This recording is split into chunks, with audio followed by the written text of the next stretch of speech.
I'll hold you to it. You know it. Thanks. Which one is this?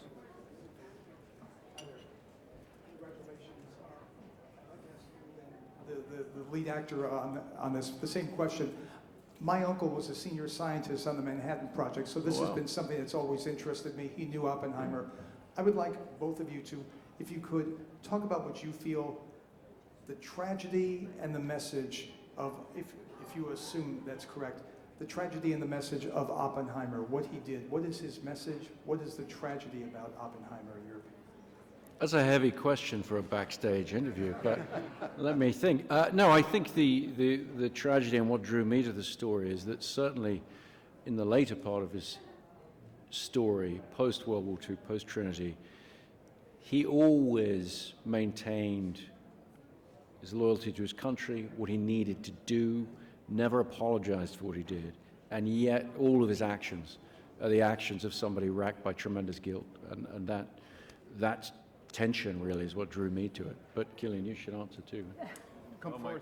Oh my goodness. Well, I think he was, complex and contradictory and brilliant and arrogant and vain and a genius. But all the way through, I just tried to play him as just as a human and try and find the humanity of him. That was the only way in that I had, and let the audience kind of decide for themselves, and to never ever. You must never ever judge a character when you play them. I've learned that. And how did you study him, if I can ask you a follow-up? Study him? Yes. Well, there's a lot of stuff online, and I spoke to people that were in lectures that he'd given, and but it's a sort of a synthesis of stuff that you observe, and then the script, and then obviously you bring a bit of yourself to it, I suppose, but you just put it all into the mix.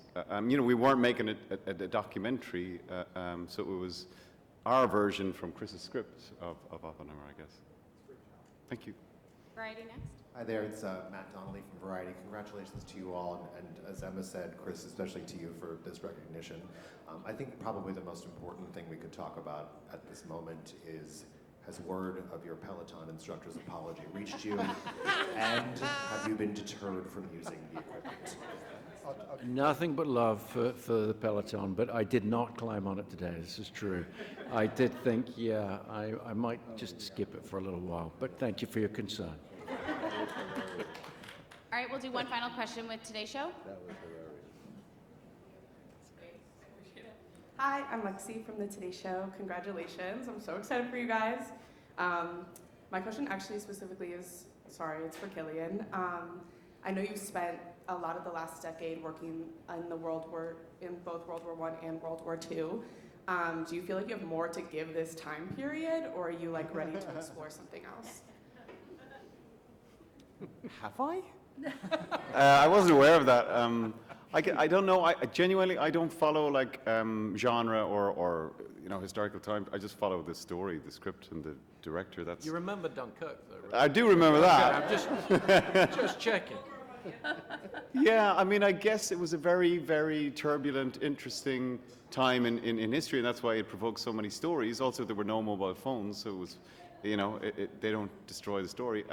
But genuinely, I'm not driven by any of that. It's completely haphazard how I choose projects, but mostly, it would be director-led and script-led always. I think maybe you have more to give this. You mean in more World War II movies? Listen, I don't know. Actors never know what's coming next. You just never know. So, thank you. Thank you all. Congratulations. Thank you.